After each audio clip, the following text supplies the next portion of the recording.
Mr. Chair, totoo po ba na kay Fornolias nire-report ang mga hits para mabayaran ang mga pumatay?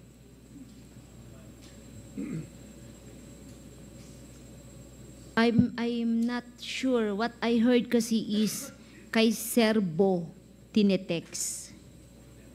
Siya ang may hawak ng Kanino? cellphone. Ma'am, kanina po. Pakiulit mo nga kanino? Ang pagkakaalam ko po ay ang may hawak ng cellphone is si Serbo. Next to interpolate is Congressman Lordan Suwan. You have 10 minutes.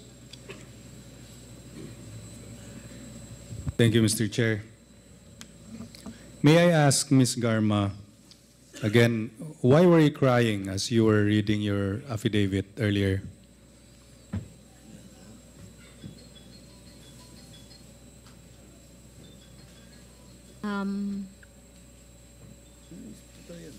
Ito yung number.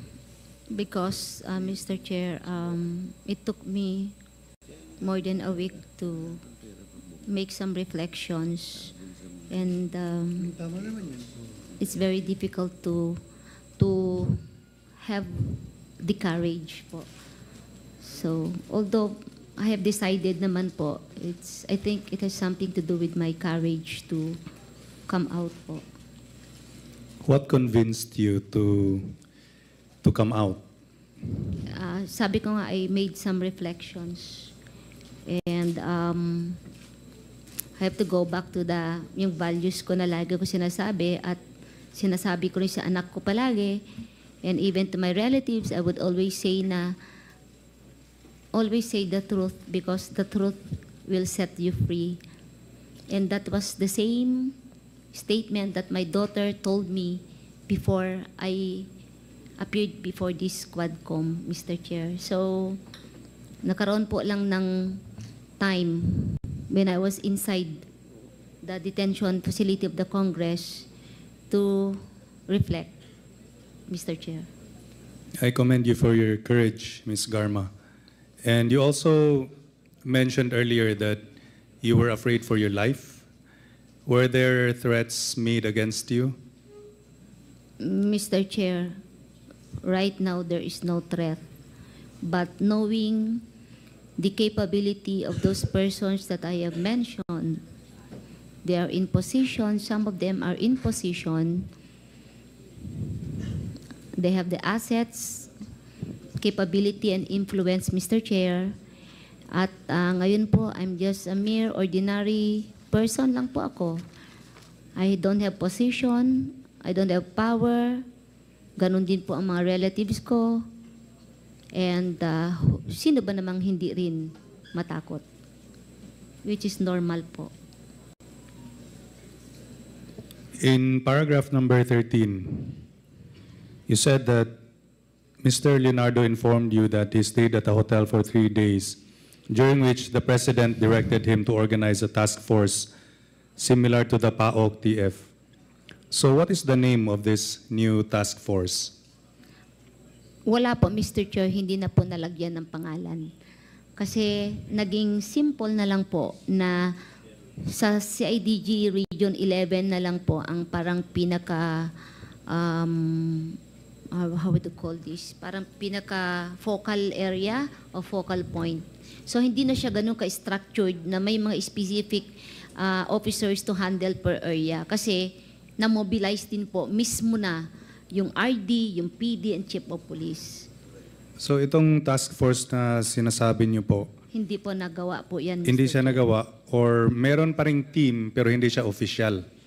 Yung team po, it's more on consolidation, encoders, in charge in the payout, monitoring, mga ganun na lang po na simplify ang setup po dun sa office ng CIDG 11. Tapos sinabi nyo, so nandun sila sa CIDG 11. Yes, So parang may parallel force doon sa CIDG 11 na secret na gumagawa ng ganitong war on drugs. Hindi naman po secret, Mr. Chair, kasi lahat naman ng Chief PNP, RD, PD, Chief of Police, alam naman nila na nandun talaga. It's not a secret. It's known sa lahat po ng officers yan. It so happened na in addition to their mga duties, nadagdagan lang po. Yan po. Yung sa Region 11, CIDG. Yes po, Mr. Chair. In paragraph number 14, you said that when Leonardo relayed this information and urged me to join the task force, you refused, right? Opo, Mr. Chair.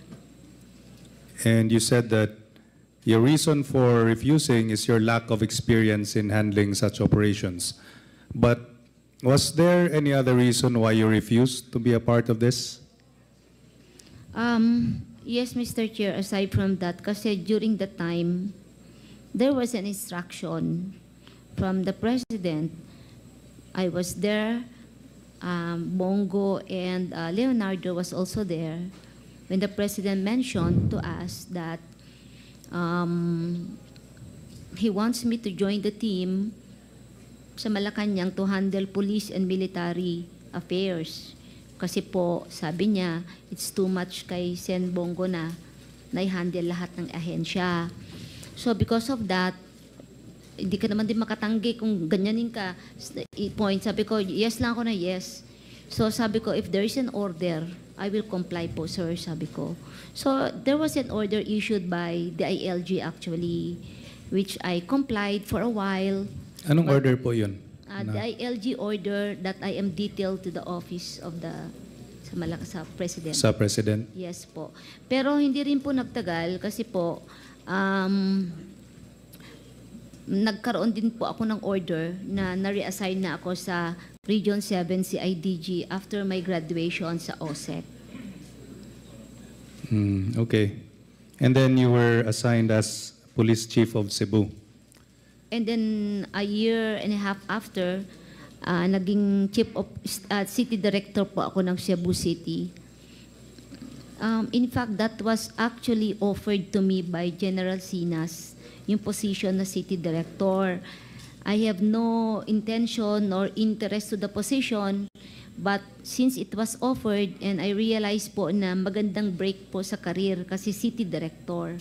So actually, it took me for a while para pag-isipan kasi during that time po, yung Region 7 na CIDG ay located lang po sa loob din mismo ng Cebu City at nakikita ko po na napakalaki ng problema ng Cebu City. And I was thinking kung makakayanan ko ba na i-handle yung administrative and operational concerns and issues ng Cebu City, which is during that time naman po, si General Sinas is very supportive. I have high respect on him. And sabi ko, mukhang maganda magtrabaho with him because marunong siyang mag-support sa mga tao sa ground during that time. Why were there a lot of deaths during your time as Chief of Police in Cebu? During that time po, sa Cebu City, I think there was an intense police operation kasi hindi lang naman po Cebu City po, Mr. Chair. Kung titingnan mo kasi yung statistics, pag nangyari sa Cebu Island, naging Cebu City ang tingin.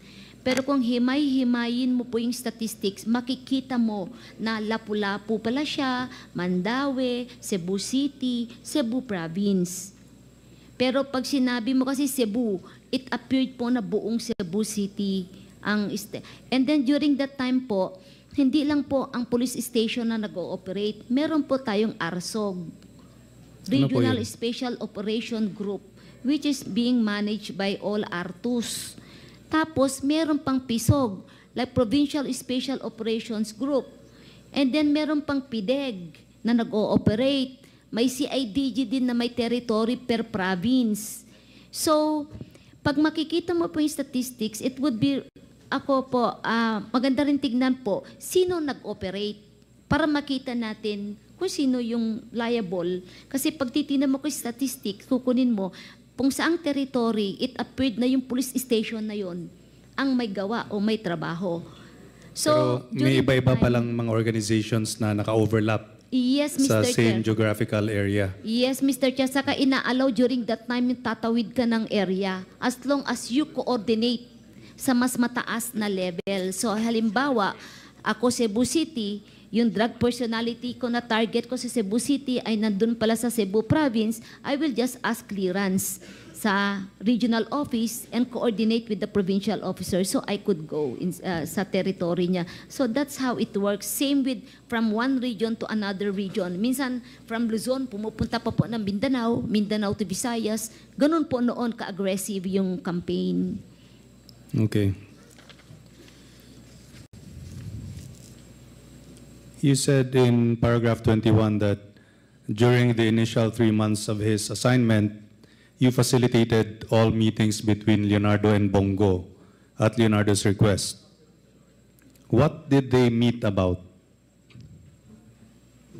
Hindi po ako kasama sa mga meetings, Mr. Chair. I will just ask for a schedule para sa kanya po. Hindi po ako kasama. But after the meeting naman na pag-uusapan, na pagkukwentuhan, it's more Anong on... kinikwento? Kasi kung halimbawa, Day, paki-arrange mo ako na meeting, isasubmit ko lang itong like structure, or I will submit a report, or I will update them. Kanino daw niya isasubmit? Kay Bongo po. Yung Mag-updating siya, yung magsasubmit report siya ng ng report. ano po? I do not know, Mr. Chair, kung ano yung laman, and I do not know din po kung ano yung update. Pero hindi yun report sa regular police work? I feel that hindi, kasi siya na po task na po siya eh. So it has something to do with the special task po. In paragraph 22, you said that Leonardo informed you that he had recalled several trusted personnel, namely Lester Berganio and several others, to serve as operatives for the task force.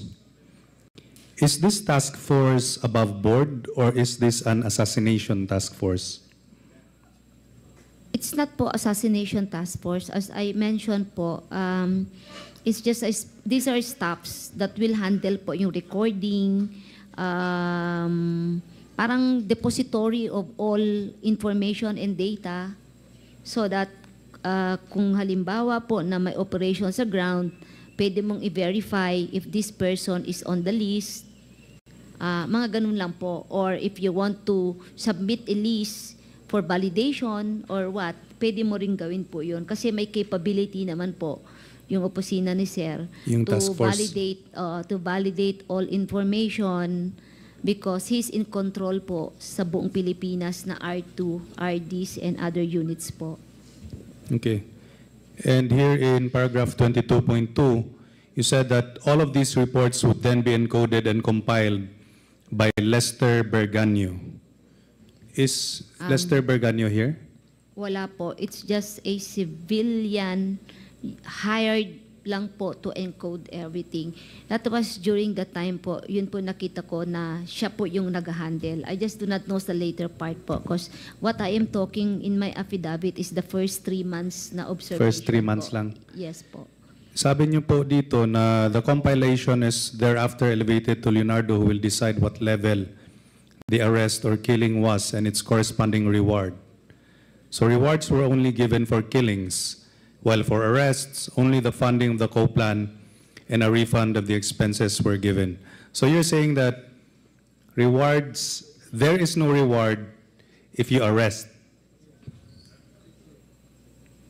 Wala pong reward? Opo. Refund lang? Refund. Depende po kasi, kaya before you conduct the operation, you need to submit the co-plan so that it will be funded po. Okay. Pero kung may mamatay, may reward?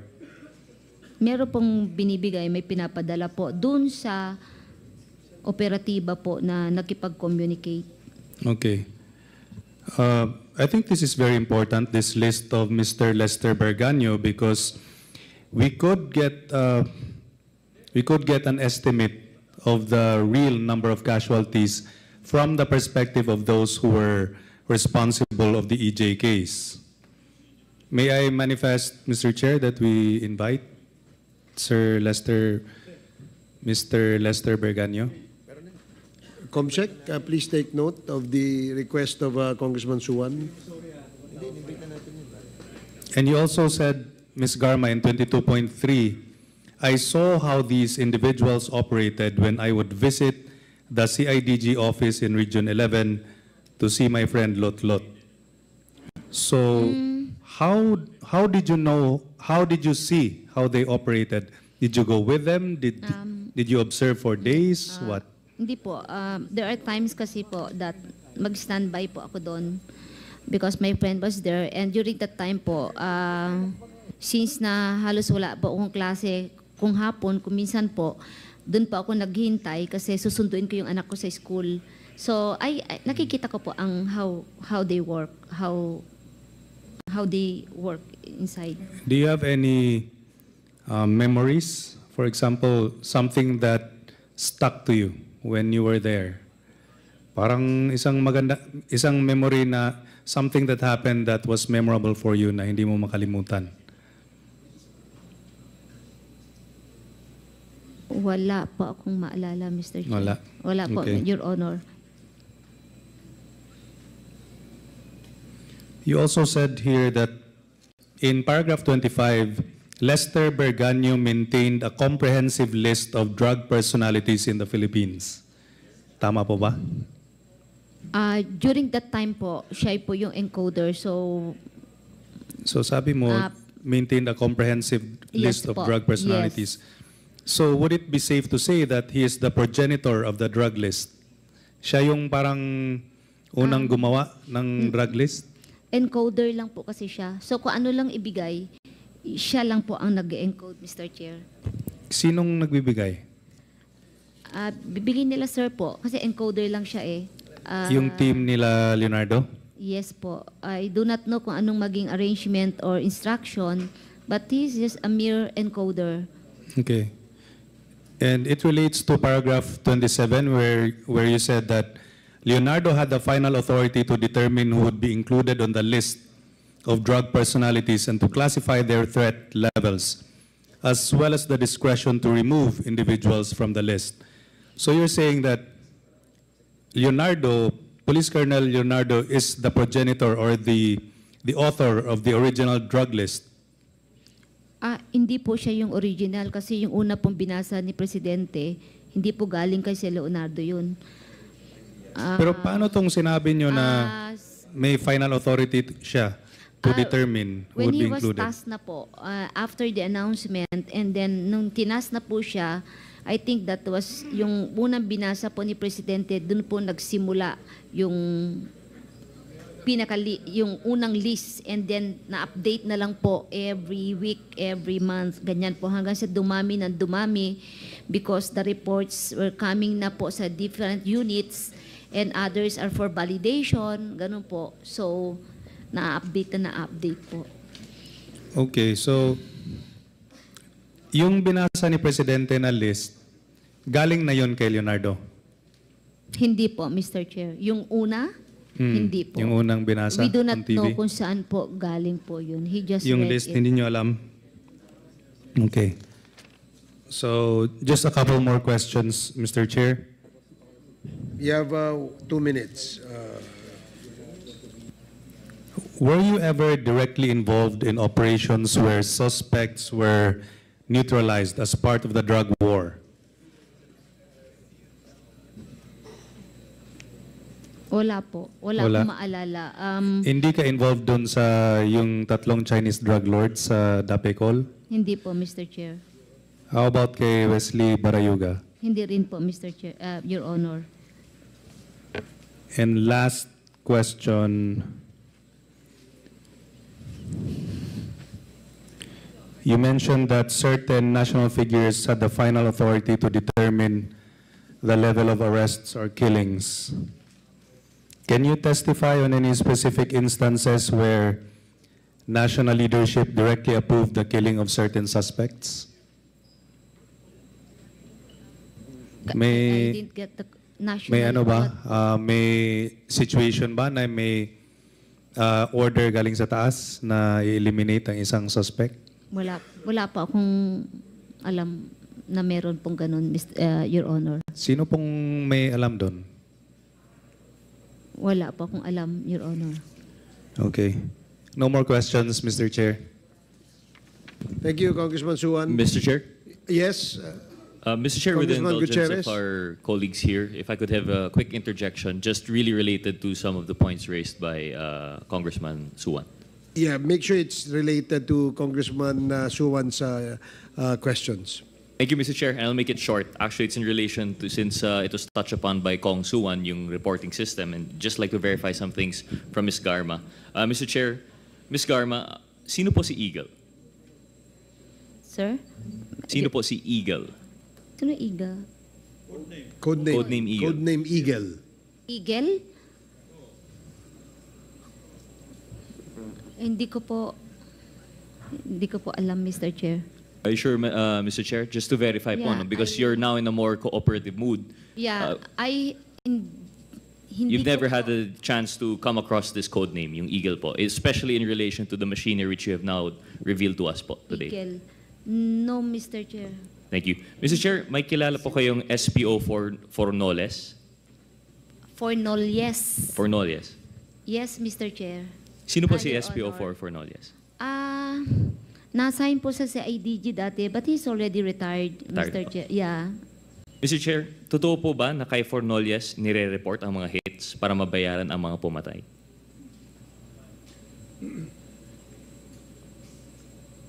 I'm not sure. What I heard kasi is kay Serbo tinetext. Siya ang may hawak ng Kanino? cellphone. Ma'am, kanina po. Pakiulit mo nga sa kanino. Ang pagkakaalam ko po ay ang may hawak ng cellphone is si Serbo. Sir po. Serbo. As to kay Fornolias po, I'm not familiar. Pero before nag-retire si Fornolias, active pa siya, ay nung mga time ng war on drugs, andun, active pa po siya. Pero as to his participation, I'm not sure, Mr. Chair. Thank you. Mr. Chair, just a few more on that. Because this was also touched on previously, but at that time, si Ms. Garma was not cooperating. There was already an allegation that Leonardo, sa kanya daw po nanggaling yung reward money. Saan naman kinuha ni Leonardo, if you would know, Ms. Garma? Yun, Mr. Chair, I heard from Pedro, there was a time na lumabas siya na sa IDG, nagkakamot ng ulo kasi namumblema na siya. According to him, is malalaki na yung pera na pumapasok sa accounts niya and kinakabahan na siya sa mga pinapadala galing kay, minention niya kasi yung pangalan ni Muking, Mr. Chair, kaya I presume na dun galing because that is his exact word. One more allegation, Mr. Chair. Is it true yung nabanggit dati na sa PCSO daw galing yung source ng reward money? And this was during the time na GM daw po kayo? Hindi po. I think it's, sige, hindi po, Mr. Chair.